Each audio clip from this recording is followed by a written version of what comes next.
नमस्कार, मी रुपाली आणि आपल्या चॅनलमध्ये तुमचं खूप खूप स्वागत.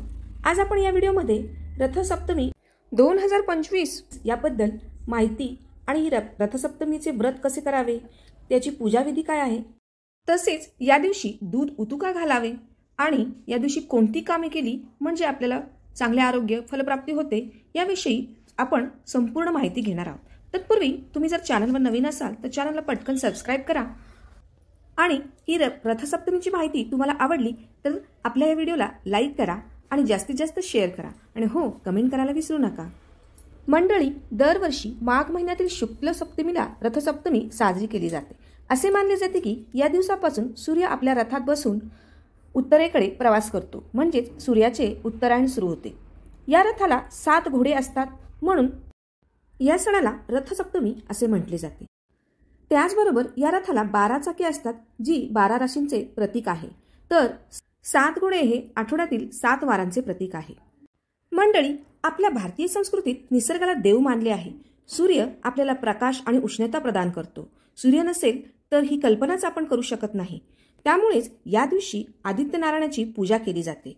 सूर्य ग्रहांचा राजा असून तो स्वयंप्रकाशी आहे आणि इतर ग्रह त्याचा प्रकाश घेतात. अशा या सूर्याप्रती कृतज्ञता व्यक्त करण्याचा दिवस म्हणजेच रथसप्तमी होय. तसेच रथसप्तमी म्हणजे महर्षी कश्यप आणि माता अदिती यांचा पुत्र सूर्यदेव यांचा जन्मदिवस आहे. संपूर्ण भारतात हा दिवस भगवान सूर्याची जयंती म्हणून साजरा केला जातो. या रथसप्तमीला अर्क सप्तमी, आरोग्य सप्तमी, भानू सप्तमी, पुत्र सप्तमी, माघी सप्तमी अशा अनेक नावांनी ओळखले जाते. दक्षिण भारतात तर हा सण खूप उत्साहाने साजरा केला जातो. समुद्रतटीय ठिकाणी असलेल्या गावांमध्ये रथयात्रा काढली जाते. याला ब्रह्मोत्सव म्हणतात. रथसप्तमी हा सण हळूहळू वाढणाऱ्या तापमानाचा दर्शक आहे. महाराष्ट्रात मकर संक्रांतीपासून महिला हळदी कुंकवाचे वाण देण्याचा कार्यक्रम करतात. या समारंभाची सांगता रथसप्तमीला होते. रथसप्तमीच्या दिवशी दान केल्याने पाप आणि रोगांपासून मुक्ती मिळते. माघ महिन्यात बऱ्याच स्त्रिया सूर्यदेवाचे व्रत करतात. यालाच रथसप्तमी व्रत असं म्हणतात. हे रथसप्तमी व्रत माघ शुद्ध प्रतिपदेला सुरू होते आणि शुक्ल सप्तमीला समाप्त होते. आता हे व्रत कसे करायचे आणि याची सांगता रथसप्तमीच्या दिवशी कशी करायची याविषयी आपण आता जाणून घेऊया. हे रथसप्तमीचे व्रत करताना रोज सूर्योदयापूर्वी लवकर उठून तीळ घातलेल्या पाण्याने आंघोळ करावी. त्यानंतर तांब्यामध्ये लाल फूल, अष्टगंध, हळदी, कुंकू आणि तीळ घालून सूर्यदेवाला अर्घ्य अर्पण करावे. अर्घ्य अर्पण करताना सूर्यदेवाकडे पाहत आणि आपण जल देत अर्पण करत असलेल्या जलाकडे पाहत सूर्यदेवाची 12 नावे किंवा एखादे सूर्याचे स्तोत्र म्हणा. संपूर्ण 7 दिवस उपवास करावा. या व्रतामुळे आपल्याला चांगले आरोग्य प्राप्ती होते, धनप्राप्ती होते. बऱ्याच स्त्रिया हे सूर्यदेवाचे व्रत पुत्रप्राप्तीसाठी सुद्धा करतात, म्हणून त्याला पुत्र सप्तमी असेही म्हणतात. हे व्रत करताना मिठाचे सेवन करायचे नाही. यानंतर आता आपण रथसप्तमी तिथी, मुहूर्त, पूजाविधी काय आहे याविषयी माहिती घेऊयात. 2025 यावर्षी माघ शुक्ल प्रतिपदा ही 30 जानेवारी रोजी आहे, तर माघ शुक्ल सप्तमी ही 4 फेब्रुवारी रोजी आहे. तर आपले हे सूर्यनारायणाचे रथसप्तमीचे व्रत हे 30 जानेवारीपासून सुरू होऊन 4 फेब्रुवारीपर्यंत आहे.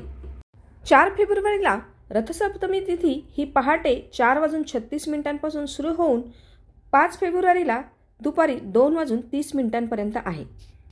4 फेब्रुवारी या दिवशी स्नान करण्याचा मुहूर्त हा सकाळी 5:22 ते 7:09 आहे. आता आपण रथसप्तमीची पूजा कशी करायची ते पाहूयात. गावाकडे किंवा बऱ्याच ठिकाणी ही पूजा अंगणात तुळशीजवळ केली जाते, पण आता फ्लॅट सिस्टीम असल्यामुळे आपण आता ही पूजा घरातच करणार आहोत. ज्यावेळेस रथसप्तमी असेल तेव्हा मी अंगणामध्ये तुळशीजवळ ही पूजा करणार आहे. रथसप्तमीच्या दिवशी या पद्धतीने बाजूला तुळशीची कुंडी किंवा वृंदावनाच्या शेजारी आपण ही पूजा करायची आहे. प्रथम वृंदावनाची पूजा करून घेऊन, तुळशीची पूजा करून घेऊन आपण सूर्यदेवाची पूजेला सुरुवात करायची. या ठिकाणी एका पाटीवर मी सूर्यदेव आणि रथ यांची प्रतिमा काढून घेतलेली आहे. तुम्ही याऐवजी रांगोळीही काढू शकता किंवा जर तुमच्याकडे सूर्यदेवाची प्रतिमा असेल तर तीही वापरू शकता. मी इथे आकृती काढलेली आहे. सूर्यदेव आणि त्यांचे रथ अशी आकृती काढलेली आहे. एका याऐवजी तुम्ही रांगोळीने फक्त सूर्यदेवाची प्रतिमाही काढू शकता। एका पाटावर तांदूळ हळद कुंकू ठेवून ही पाटी ठेवलेली आहे आणि इथे मी दिव्याची पूजा करून घेतलेली आहे। पानावर दिवा ठेवून मी त्याची पूजा केली। आता आपण पूजेची सुरुवात गणपतीच्या पूजेने सुरू करूया। इथे मी पानाचा विडा ठेवला आहे आणि त्याच्यावर तांदूळ ठेवून हळद कुंकू वाहून गणपतीची मूर्ती ठेवली, त्याला हळद कुंकू लावून घेते। यानंतर गणपतीला अक्षता वाहते आणि यानंतर दुर्वा आणि फुले वाहते आणि गणपतीला नैवेद्य म्हणून आपण गुळ खोबऱ्याचा नैवेद्य ठेवलेला आहे। यानंतर मी घंटीचीही पूजा करून घेतली आहे। आता आपण सूर्यदेवाची आणि रथाची पूजा करणार आहोत। हळद कुंकू लावून घेते। इथे मी वाटीमध्ये 7 प्रकारची धान्य घेतलेली आहेत। शक्यतो अखंड धान्य घ्या, डाळी वगैरे घेऊ नका। हे 7 धान्य म्हणजे 7 वार, तुम्ही 12 धान्य सुद्धा घेऊ शकता, म्हणजे 12 राशींचे प्रतीक होईल। या ठिकाणी धान्य ठेवण्यासाठी मी वाटी वापरले, तुम्ही संक्रांतीतील सुगडही वापरू शकता। आता आपण सूर्यदेवाला फुले वाहायची आहेत। धान्यांवरही मी थोडी फुले ठेवलेली आहेत। यानंतर आपण सूर्यदेवांना खिरीचा नैवेद्य दाखवणार आहोत। त्यासाठी मी इथे एक मातीचं छोटं भांडं घेतलं आहे। तुम्ही संक्रांतीतले सुगडही वापरू शकता। त्याला थोडं हळदीचं पाणी लावत आहे। यानंतर त्यावर कुंकवाने उभ्या रेषा ओढून घेत आहे। यात मी आता अर्धा कप दूध घालत आहे। या दुधामध्ये भिजवून ठेवलेले 1 चमचा तांदूळ घालत आहे आणि 2 चमचे साखर। रथसप्तमीला तिळाला भरपूर महत्त्व आहे, त्यामुळे आपण थोडीशी तीळ या खिरीच्या दुधामध्ये घालत आहोत।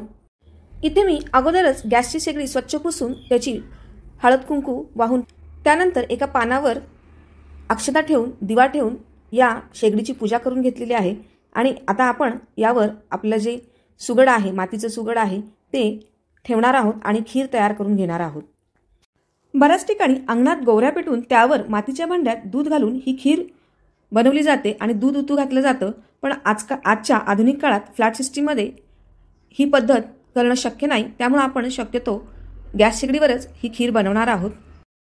पण रथसप्तमीच्या दिवशी माझ्याकडे गार्डन असल्यामुळे मी तिथेही गोवऱ्या पेटवून त्यावरही मी खीर बनवणार आहे। आता सध्या तुम्हाला मी शेगडीवरच दाखवत आहे। या ठिकाणी आपण गॅसची फ्लेम एकदम स्लो ठेवायची आहे आणि जोपर्यंत दूध उतू जात नाही तोपर्यंत आपल्याला ही खीर शिजवायची आहे। आता पुढचा प्रश्न म्हणजे की दूध उतू का घालायचे? तर आपण दूध उतू घालतो म्हणजे आपण अग्निदेवाला म्हणजे सूर्यदेवाला नैवेद्य अर्पण करतो। दुधाचा नैवेद्य अर्पण करण्यासाठी आपण ही दूध खीर जी आहे ती उतू घालत आहोत। असं मानलं जातं की दूध ज्या दिशेने उतू जाईल त्या दिशेने घरामध्ये भरभराट होते, सुख समृद्धीमध्ये भरभराट होते अशी मान्यता आहे। या ठिकाणी तुम्ही पाहू शकताय दूध उतू चाललेलं आहे। हे पहा, दूध उतू गेलेलं आहे। या ठिकाणी सर्वच बाजूने दूध उतू गेलंय म्हणजे असं मानायला काही हरकत नाही, घरामध्ये सर्व दिशेने भरभराट येणार आहे। आता या दूध खिरीचा नैवेद्यच आपण सूर्यदेवाला आपण जी पूजा केली तिथे अर्पण करणार आहोत। प्रथम आपण निरंजनाने पूजा करायची आहे। यानंतर सूर्यदेवाला प्रार्थना करत आदित्य हृदय स्तोत्रम किंवा सूर्याष्टकम किंवा सूर्यकवचम यापैकी एखादे स्तोत्र भक्तिभावाने म्हणायचे आहे। त्यानंतर दूध खिरीचा नैवेद्य अर्पण करायचा आहे। या पद्धतीने अशा पद्धतीने रथसप्तमीला सूर्यदेवाची पूजा करायची आहे। ही पूजा तुम्ही त्याच दिवशी संध्याकाळी किंवा दुसऱ्या दिवशी सकाळी ही काढू शकता। असे मानले जाते की हे रथसप्तमीचे व्रत केल्याने घरामध्ये भरभराट येते, घरातील व्यक्तींचे आरोग्य उत्तम राहते। मंडळी, रथसप्तमीचे महत्त्व आणि रथसप्तमीच्या दिवशी करायची पूजा याविषयीचा संपूर्ण व्हिडिओ तुम्हाला कसा वाटला हे मला कमेंट करून नक्की सांगा आणि व्हिडिओ आवडल्यास व्हिडिओला लाईक करा, शेअर करा। व्हिडिओ वेळात वेळ काढून पाहिल्याबद्दल धन्यवाद।